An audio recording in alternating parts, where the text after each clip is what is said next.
Within community sector trading, our case studies or our case material is drawn from real life. And the Development Trust Association believes that peer-to-peer learning, looking at how other people are doing things and learning how to do things from them, is the best and the most effective way for people to learn. It's deliberately not a theoretical model, so it's based off real-life case studies. And we encourage our presenters not to tell a gilded story of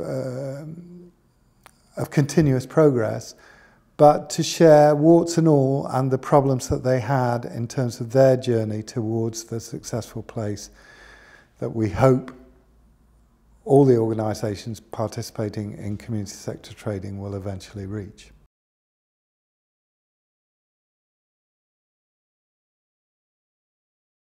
We've adapted the balanced scorecard over a number of years of experience now. It was originally brought over to this country by Matthew Pike, and he and I developed it as a tool to use with the Venture Capital Fund. I like it because it's on one sheet of paper and very simple. However, it's not about the sheet of paper, it's about the quality of conversation that such a simple planning tool can develop.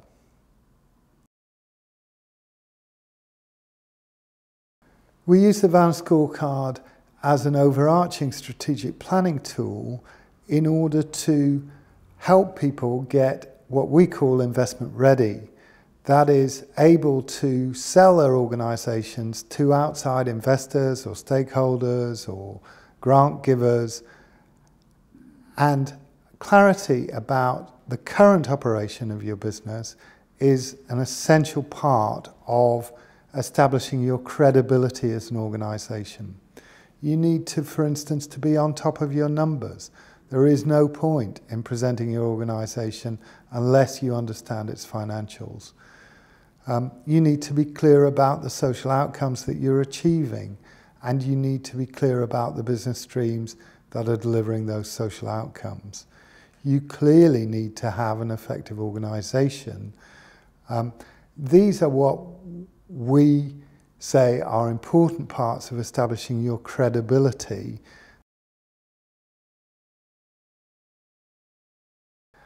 There are a number of different ways of filling it in. It's laid out in 4 quadrants, starting top left with business, moving around clockwise through organisational development, social impact, social being shorthand for environmental, cultural, community cohesion, any measurable in terms of impact by your organisation. And finally, of course, there's a finance quadrant that captures the numbers.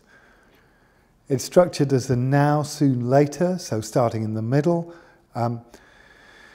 Now is about where the business is in terms of the business streams that are generating income for you. Organisational development covers things like governance, staffing, systems, networks, quality standards. Social impact and financial impact then are the things that you measure to express the effectiveness of your organisation. Where people start is a matter of choice, but the balanced scorecard does demand a certain amount of coherence. So if you're planning, for instance, a major increase in one of your business streams, you need to make sure that you've put the pit props in your organisational development to deliver those business streams. The balanced scorecard is structured as now, soon and later. These are the soon and later are deliberately negotiable concepts. Each organisation needs to decide for itself what is appropriate. Obviously, if your organisation is in crisis, then soon may be meeting payroll next month. But for most organisations who are contemplating a major development, they will need to be able to see forward at least a year or 18 months. Later can be anything then from 3 to 5 years and is the place where you can capture your long-term aspirations and dreams for the organisation.